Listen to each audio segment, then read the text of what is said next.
Oh, good morning. Hope everyone's doing well. Today, the shiur is dedicated, as always, Lilu Nishmat Avigdor Chai Avram Ben Meir Tzvi Rachalea. In addition, Zchut for Shlema for Elchanan ben Sarah and for Batya Chaya Bat Sarah Bracha. We started last week, Parak Vav. We're on the little booklet. We're on page 36. It's basically the second paragraph in chapter 6, which starts with the words V'tir ki. We were talking last week that until now we've spoken mostly about the Sur Meirah. Good morning. The Sur Meirah, and going away from that, what you shouldn't do, staying away from doing mitzvot lo ta'aseh. And then last week we shifted our focus with the beginning of chapter 6 into va'aseh tov. Not only we know you have to do the right things. No, it's just like you said in the introduction. We spoke about months ago, I guess. I don't know when we started, but the book isn't teaching you anything you don't know. It really is not. You need to, you have to do the things you're supposed to, and you have to stay away from things that you shouldn't do. So we talked about the things you shouldn't do and the methods by which you can protect yourself from doing them. Now we switch to the other side of the coin of how not only do you know that you have to do mitzvot taseh, but how do you make sure you do them with zrizut? Now we used the word last week, alacrity, and there were a couple other words, but you really cannot translate that word particularly into English. It's doing it with gusto, but doing it quickly and properly and with motivation. We'll see more about that as we move through this next couple of chapters. But he's going to share with us now a number of psukim, which he does often bring psukim, but there are quite a few in the next couple paragraphs. Before we do, though, what I'm going to do is I'm going to send to your phones, and I'm going to put it on the screen here in just a moment. I'm going to send two pictures to, this is the Mesilat Yesharim class, not Tanya. Mesilat Yesharim. Okay, I sent two pictures. Now I'm going to do a screen share. So we have this here also.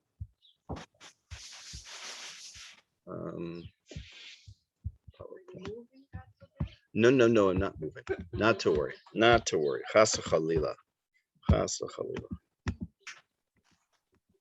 Okay, there are two pictures that you have on your screen, either on your phone or on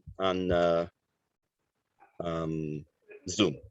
The first picture you'll notice has the garbage in front of it, overgrown trees, bushes. The second picture would be a nice house to live in, I would think. Beautifully manicured lawn. And well, I forgot to mute everybody. I'm just going to ask everyone, right now the screen I'm on, I can't mute everyone. So if you just could mute yourselves, please, I'd appreciate it. Thanks. If you need to say, please feel free to unmute. In any case, so we see two images. One of a house that the outside looks how it does, beautiful. One that looks like almost, I want to say Skid Row, but it seems like every even really nice neighborhood has one or two houses that end up looking like that. I want you to describe let's say there's a couple in their 50s that lives in each one of these homes. Tell me about them. What would you say? How would you describe the couple that lives in the house that has all the stuff in front of their house and the trees that look like they look? What would you say? Not everyone at once. Yeah. Maybe they're too busy doing besides cleaning up. Maybe they're too busy doing other things instead of cleaning up outside their home. Because you're looking in a positive way. Okay, good. Anybody else? Possibly physically unable. What about a reflection of their character? A reflection of their character. Expand. What do you mean by that? Just the opposite of what the Jews said. Not that they're. That's who they are. What word or two would you describe them, their character, based on that? The character. How would you describe those people that live in uncaring? What else? What other term might you use? Tired. What? Slovenly, lazy, sloppy. Okay. Now let's go to the couple that lives in the beautiful home. I would say that used to be mine, but it was not. How would you describe that couple? The picture shows, again, for those who don't have it in front of you, A very large home, the garage, attached garage, beautiful lawn, bushes. It's outside. You don't know what. That's fine. I'm asking you to intuit. Wealthy enough to have landscapers. Wealthy enough to have landscapers And gardeners. and gardeners. And they don't want to do it themselves. Maybe, maybe not. Maybe they love it. Maybe. Huh? All of this is maybe. Right. Obviously. Okay. So I'm going to take this off a screen share. You don't need your phones at the moment. And let's take a look at the chapter. And you'll see why I mentioned all this. Actually, before that, one other question. What would you think would be one of the biggest impediments to doing a mitzvah? There's a mitzvah to be done. What might be one of the bigger impediments to doing it? Don't say because the person, God forbid, is sick or the person's healthy, everything is normal. What would be one of the biggest impediments? Let's assume he knows that it's a mitzvah. It has to be done. What would time? Okay. What else gets in the way? Life gets in the way. Right. I don't think anyone's ever said that about food, though. Like, it's time to eat. Oh, life got in the way. Although we do get busy, sometimes we forget to eat. But for the most part, we like to eat.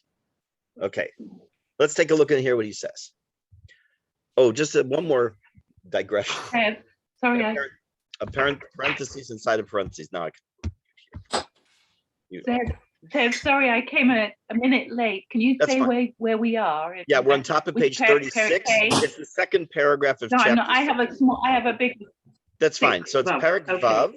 Vav, chapter 6. The second paragraph starts with the words V'tir'eh ki teva. We're just about to start with it. Got it? Excellent. Okay.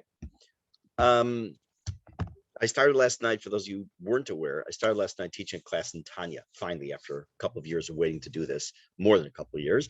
Last night was just an introduction, having to do with history. The video is already on YouTube. If you want to join the class, please send me a message. I'll add you to the WhatsApp group. End of parentheses.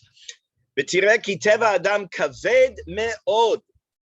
This few words says a tremendous amount, and we're going to see he's going to expand on this. Our nature is that we are heavy. What does that mean, we are heavy?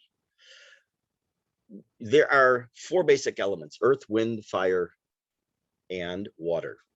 Each one of them represents a different type of, and this is we will also be doing in Tanya, actually. Each one represents a different type of character trait, a different type of personality, different influence it has on you and in the world, and different things. The human being we're made up of water, right? The majority of our body is water, but we're also we were taken from the earth, right? We were taken from the earth. We're Adam min ha'adama, right? And earth by nature is stagnant. It sits. It doesn't want to move. Lazy. Now, given the choice, honestly, given the choice between sitting, reading your favorite book or learning your favorite book with your feet up, having your favorite whatever beverage next to you, sitting in a nice warm climate in the sun, versus running to do a specific mitzvah, many people, I'm not saying anyone here, many people would like to, prefer it, just sitting, just sit and watch TV, it's just sit. That's our nature, is to be stationary. Ki ofriyut hachomriyut gas, because it is our chomriyut, our physicality is very base. No one wakes up when they're, especially a teenager, 8 years old, 12 years old, says, oh man, I can't wait to go and take that sledgehammer, bust those rocks to help build that road. It's not normal. One who really wants to be zocheh, to serve Hashem, this is a super important statement. You can have all the desire you want to change, but until you realize what's in your way, you're not going to change. And what's in the way is you. You're in the way of yourself, because your nature, human nature, is not necessarily to jump up and run to do something unless we really connect to it or we really enjoy it. Again, I gave the example a couple of weeks back about talking to some teens about staying up on the night of Shavuot to learn.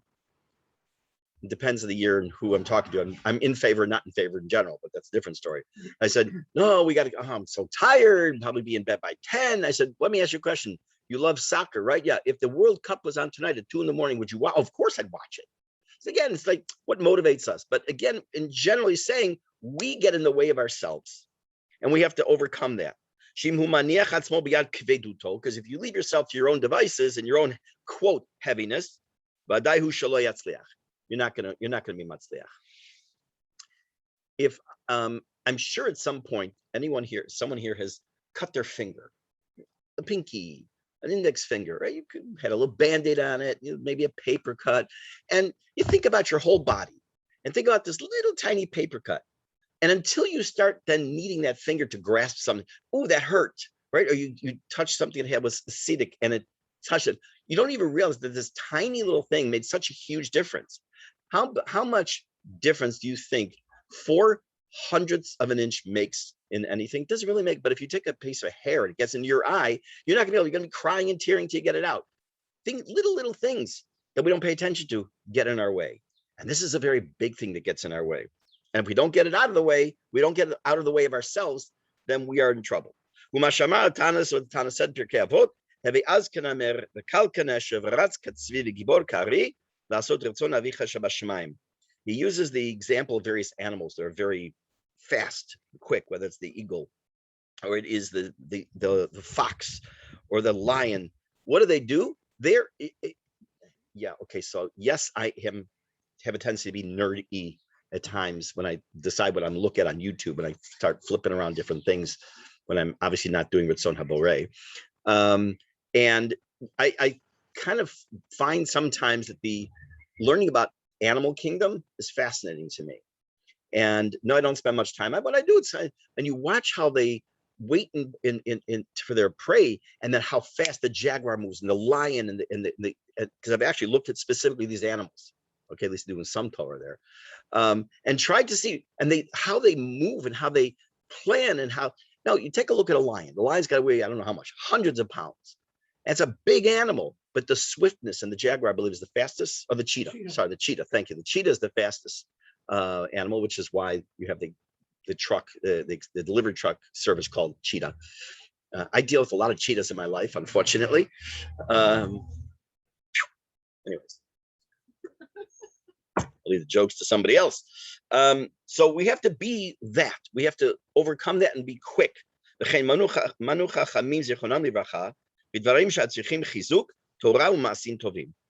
are many things that we need to have chizuk.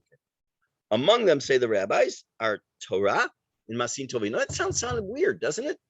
I may need chizuk in whatever, but why would I need chizuk in Torah? Why would someone need to be chazek me?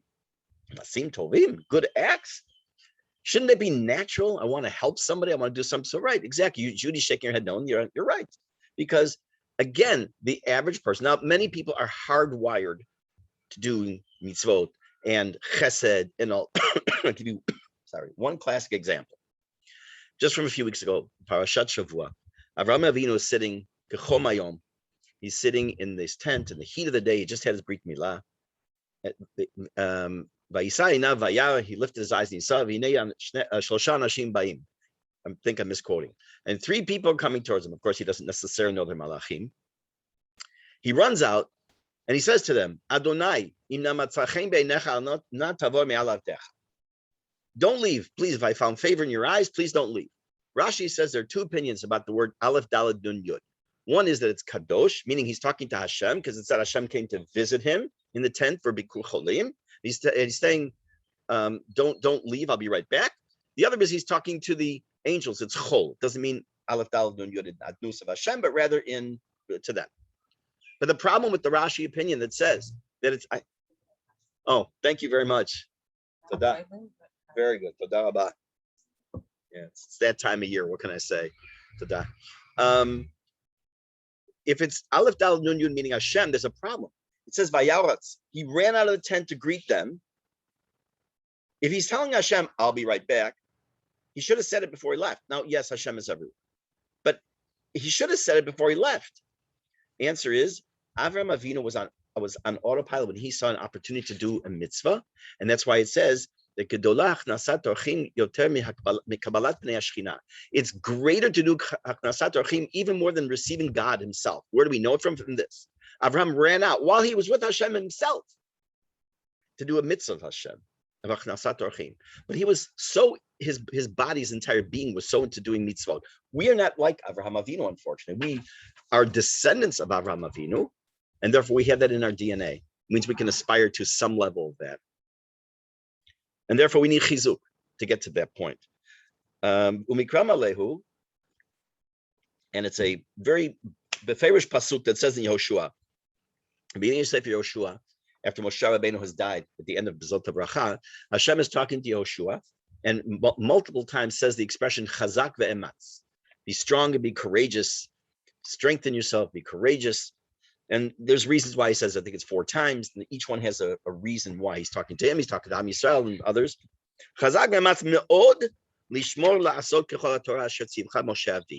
Be very stringent and careful and to keep the Torah of Moshe, my servant. Because a person really needs to really strengthen himself a tremendous amount if he really wants to turn his nature on its head, turn it upside down. Why is he, what's his point here? What's going on with Yoshua? Now, if this were a class in Navi, we would have a class that goes for about 45 minutes on one topic, and that is the differences between the Jewish people in the desert and the Jews as they enter the land of Israel. There are multiple differences, both in the way the terms that how Hashem related to Bnei Israel, how Bnei Israel related to Hashem, the Aron, the Mishkan that traveled and was in the middle, people could get to easily. Now it's going to be only in wherever it's going to be, but Shiloh, wherever it's going to be, people have to travel to it. Man from the heavens. Instead, we have to work for the food. It's a whole. We had to go to war. Tons of differences. And you could say like, okay, it's a new Idan. What's an Idan? Idan is a time period. It's a new Idan. We're in Israel now. Okay, we had God's extra protection there, but now we have to work the land, so we can't make dominion on time. Fine, I'm exaggerating a little bit, but no, it's a different reality, and Am Yisrael had to adjust to that new reality. And again, part of that had to go against their nature, because how would you like it if you woke up every morning and when you walk out your front door, all the food you need for that day, exactly what you want, is ready for you. You don't have to do anything for it. You don't have to pay for it. You don't have to buy it. You don't have to schlep it from the store. You don't have to prepare it. Mark would be out of business. Or he could be the one who's providing it, and then he'd be a multi-billionaire, right? So now you have to work for it. They had to work against their nature now also, just to go to work and to really work the land, to go to war. Next paragraph. You're probably wondering, like, why did I show them the picture? Why did I show you those pictures of the houses? We'll get to it shortly.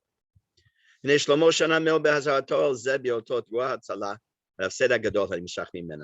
went multiple times in Sefer Mishlei and in Kohelet. We'll see quotes from both about the negative and the downfall that is caused and the loss by atzlut, being lazy. Quotes the following pasuk. This is actually the second half of a pasuk, which is going to quote in its entirety later.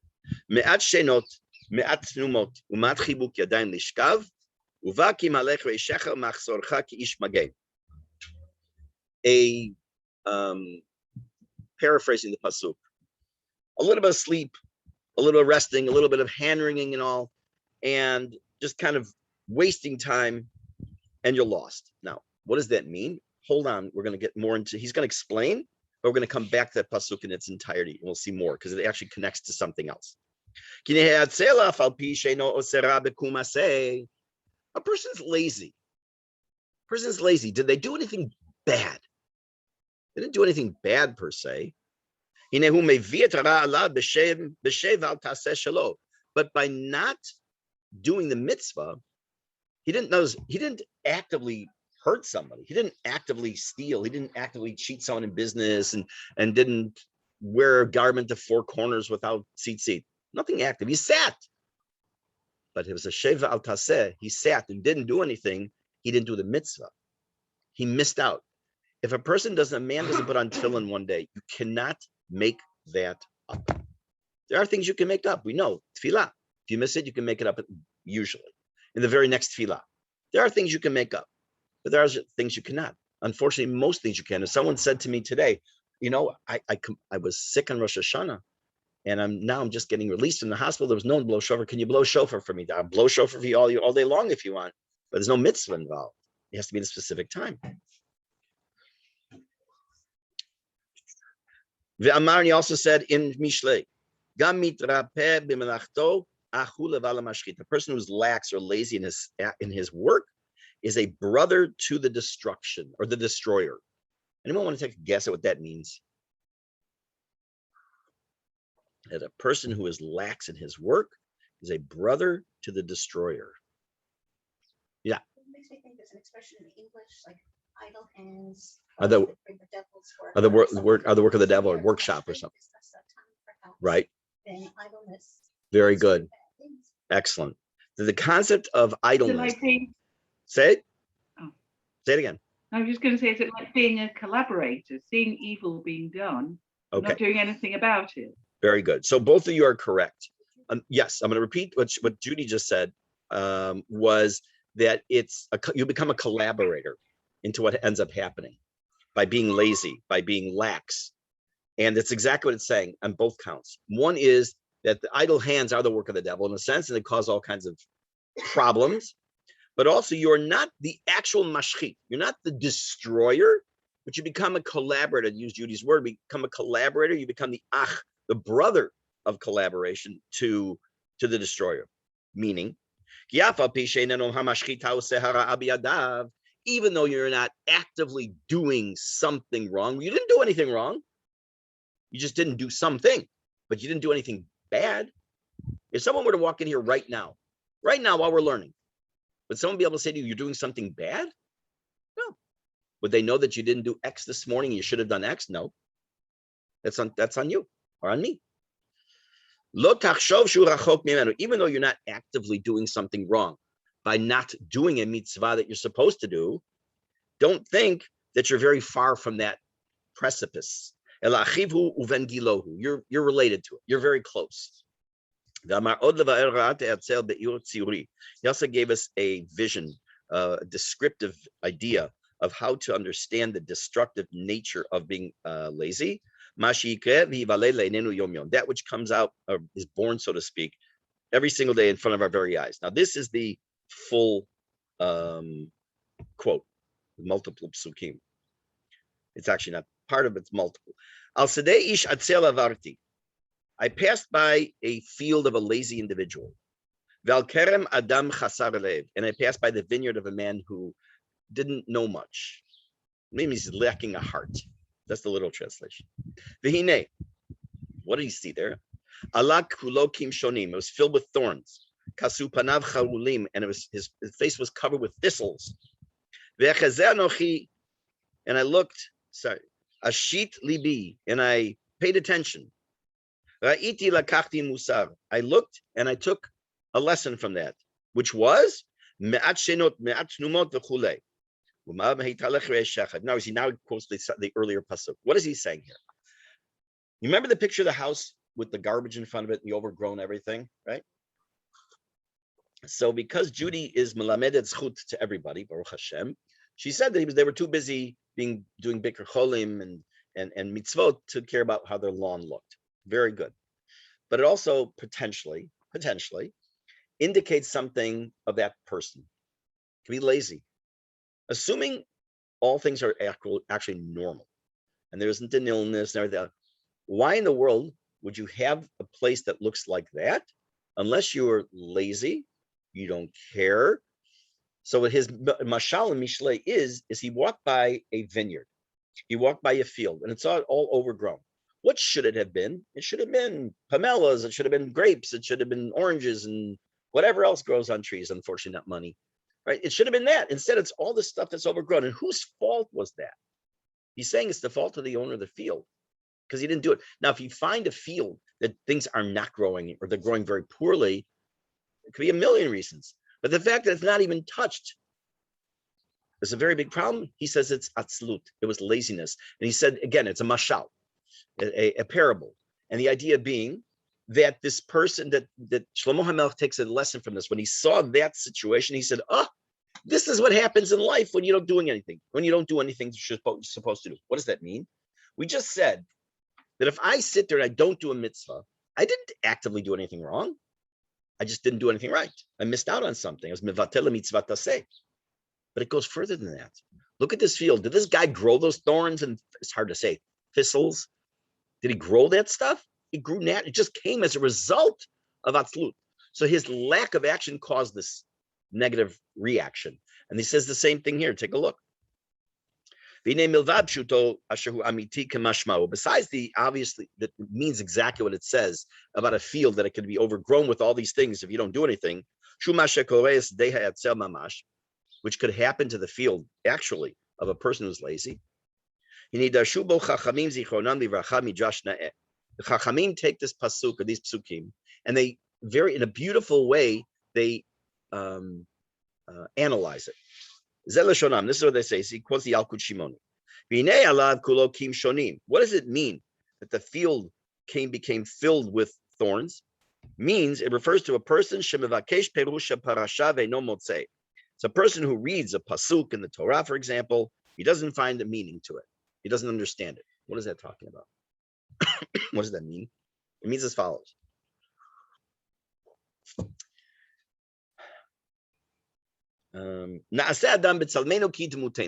Hashem says, let us make man in our shape and in our form, in our image. Now, let's assume somebody is not familiar with the whole concept of it's Hashem talking to the Malachim, and it's Rashi teaches us the meaning is that Hashem is teaching us derech eretz, that no matter what your position is, you should always include the lower level people below you in the organizational chart, so to speak, to involve them in a decision. See, so no, there's more than one God. I didn't, that's how I interpret it. That's my interpretation to this. This is the idea, he says, of a lack of, or the atzlut, the laziness of trying to understand the pasuk and learn it properly. These thorns start to grow. That's the kimshonim. Kasu panav, his face was covered. Mitoch shelo amal behem, because he didn't work at them. Yosheva metameh tatahor metaheret tatameh uporetz gidran shel tamidei chachamim. A little bit of knowledge is a very, very dangerous thing. It is so true. People invent heterim. People invent things that they can say, I can do X. Or the opposite. They say, they make up new chumras every day. I told you I want to become a wealthy man. I probably could if I just established the chumrah of the month club. You pay me 1,000 shekel every month, you'll get the newest chumrah. People will be climbing all over each other for that, unfortunately, in certain circles. Sad case, sad but true. But he's saying that the little bit of knowledge, leads to someone saying that which is prohibited is okay, and that which is okay is prohibited. What's wrong with saying that which is okay is prohibited, by the way? Why is saying what is asur is what it was mutar is asur? What's wrong with that? Excellent. Chava got in trouble for that. Exactly. When she said, Hashem said, you shouldn't eat from it, nor should you touch the tree. She added something that wasn't even there. By the way, that leads to the other question of, wait, what about a gather? Building a fence around Torah? That's what right. Is. Okay, that's that's what that's mukta. What? Like it's mukta. Mukta, right. Mukta, you're protecting yourself. Right. Exactly. So, but that we won't go into. But you're right. What's wrong with saying something that's asur, mutar is asur? I'll give you a good example. And it's happens a lot. I've seen this over the years that a couple will ask, or usually just a woman, sometimes the man will call me with a question, hilchot nida. And I'll say, it's okay, whatever the situation is. They say, oh, really? We just felt when in doubt, do without. I said, that's a terrible approach, because now what you're doing is you're delaying her going to mikvah, or you're delaying yourselves being together again. There's all kinds of things. That's just in that situation. But what's wrong? Hashem wants us to benefit from this world. And we say, no. There are enough things that are no. We have to know what's mutar and what's asur, which, by the way, again, keep plugging time. You're going to learn a totally different meaning to those two words. And mutar, asur, and kal, mekil, and machmir. You're going to learn totally different meanings of those words, that in addition to what we already know. Now, so that's, and not only that, you're also going to break the fence of the Chachamim. Again, that's the idea the Chachamim gave us the boundaries within which we work, and we're going to pierce that boundary. Ma'on shoshel zeh. So what's that person's punishment? By the way, he doesn't do that a lot in this book. that I can recall. He says, okay, if you do this, this, and this, what's the punishment? Here's going to put a little bit of fear of God into us. He put a little bit of fear of God into us in the Surmeira. Now he's going to put a little fear of God into us in Aseto. Shlomo Perusho, so Shlomo explained it. By the way, if you don't know, Shlomo wrote Shir Hashirim, Mishlei, Kohelet. In Kohelet, he starts Divrei Kohelet Ben David. In Mishlei, it's these are the Mishlei of Ben David, but Shir Hashirim is Shir Hashirim Asher Li Shlomo. It's your homework. Why does he change his style? 2 books he starts with, he's the son of David, and the third one, which is Shir Hashirim, he starts with Shir Hashirim Asher Li Shlomo, not Asher Li Ben David. That's your homework. I expect a 14-page essay in 12-point font, David-style type. Single-spaced, not my class. This is where you go, can I have extra time? Okay. Mauvais, c'est לא fair. והיינו קירת העצל. Oh, sorry, I skipped. Shlomo Perusho, uporetz gader yishchenu nachash. That speaking of nachash, that a person who pierces the fence around Torah built by the Chachamim, a snake will bite him. V'hainu, what does that mean? That means that the evil that comes out of being lazy doesn't happen all at once. It happens slowly, without even realizing it. He is drawn from one evil thing to another until it becomes to him second nature. We talked about this last week. I think last week or 2 weeks ago. The Gemara tells us that if a person does an Aveira once, twice, mutarlo, it's permitted to him. Gemara says, mutar salkadaitach. You think it means it's actually permitted? It's asur. Ella, rather it means, in his mind, it's now mutar. When a person is an addict, you talk to any addict, almost always you'll find if they have gone through multiple, let's say it's drugs. Let's say I went from marijuana to cocaine to some other recreational drug. Almost always you will find that the first couple times they used as they tried to move to the next step was difficult. Like it's really getting out of their quote comfort zone. But once they started using more than 1, 2, or 3 times, it becomes second nature. And substitute drugs for almost anything, because it's true with us in our own nature. Think about things, don't mention it out loud, obviously, things that you may not be so strong at, that you may do wrong. And think about the first time, a couple times you may have done it.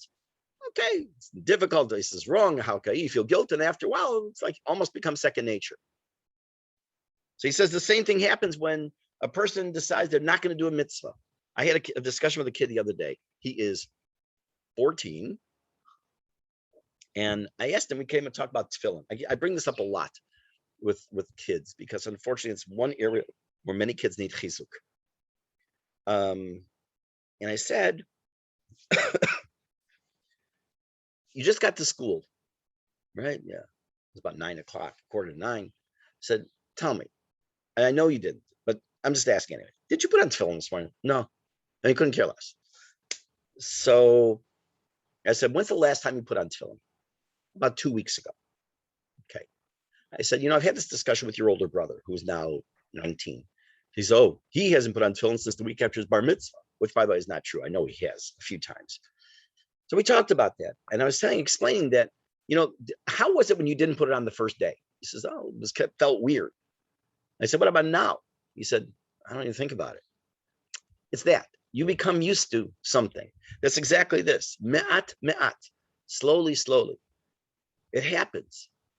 The flip side of the coin we know is when we talk about the Geula, right? It's a famous statement, the Gemara, talking about Kim'a, Kim'a. We were watching the sunrise over Hebron, I believe it was in the story, that the sun is rising, and he said, Kach HaGeula. So too will be the Geula, Kim'a, Kim'a. It'll come slowly, slowly. It doesn't come at one time. And Hashem, by the way, in tremendous chesed, also does things slowly. I'm going to explain to you what I mean. I was teaching, besides teaching it here in Chicago, I also taught a tefillah class for women for many years. And when we got to the part before Shema, the brachot for Shema, I was teaching it in the shul where I was the Rav, and in the Beit Midrash, and everyone came in, and I had the lights off. It wasn't dark, but it definitely wasn't very bright.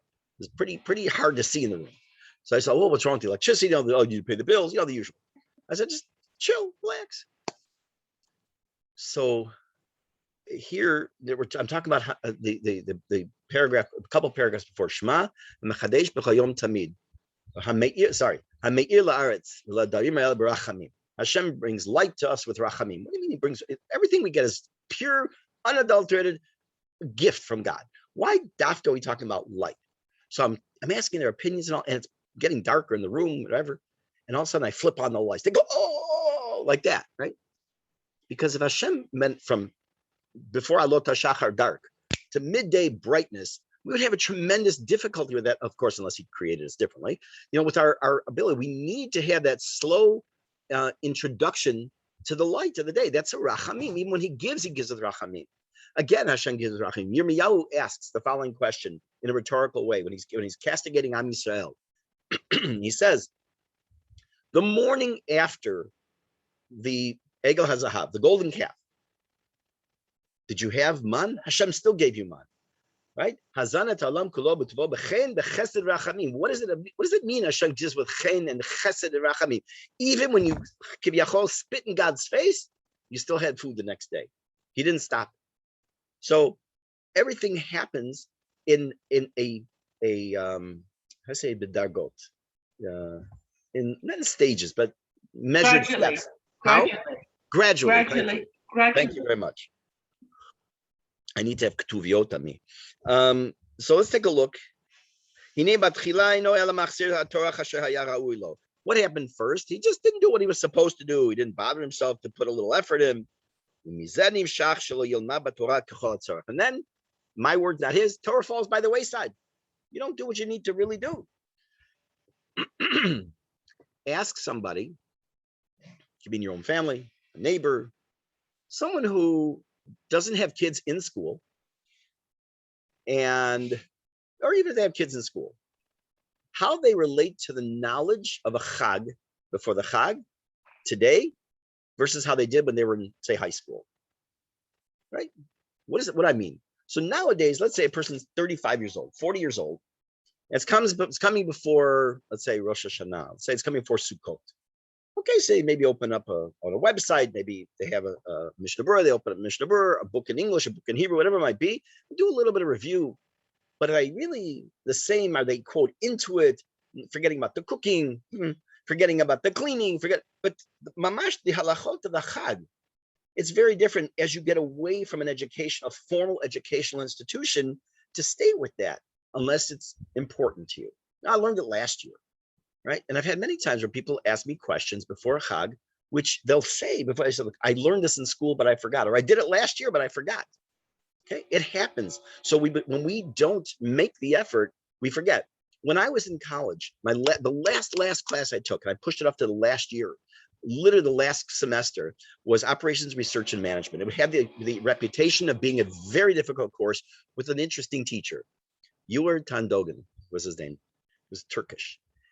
I don't know why I remember his name, but everyone put it at last, and it was at 8 o'clock in the morning. It was a heavy math class. And although in high school I wasn't a good math student at all, in college I was very good. Fine. I took the class, I aced it, I did great. Give me the book today. I couldn't even explain to you the title of the book even. Nothing. It's Chinese. Why? I knew it. And I wasn't just memorizing and spewing out information on a test. I actually knew it. As a matter of fact, I was helping a couple of people in the class. I'll use it. Why is my Russian no good anymore? I used to speak Russian. Why? I mean, I could probably recycle and get it in my brain again, but why? I don't hardly use it at all. A couple words here and there. When we don't use it, when we are lazy about it, when we don't put the effort into it, is exactly what he's saying. It goes by the wayside. Same thing with every single mitzvah that we choose, and it's a choice to not do. And because of this lack of learning, when he does sit down to finally learn about it, he's going to be lacking something in his understanding. That would be the one bad enough thing. That's bad enough. But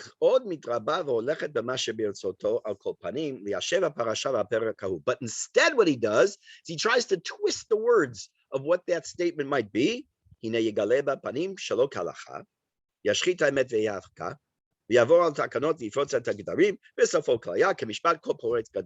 look, it's bad enough that you don't learn.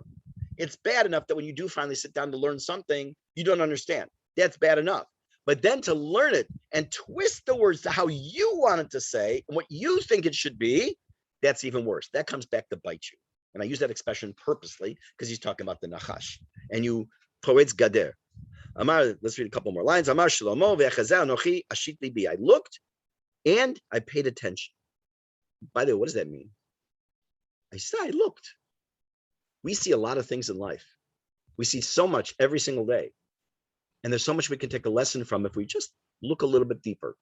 He says that's what he's doing here. I investigated this act, this thing. And I saw the terrible amount of evil in it. Again, he's talking about this field that's been this parable. It's overgrown. It's like poison. Like it slowly spreads out. And you don't really realize what happened until the person dies.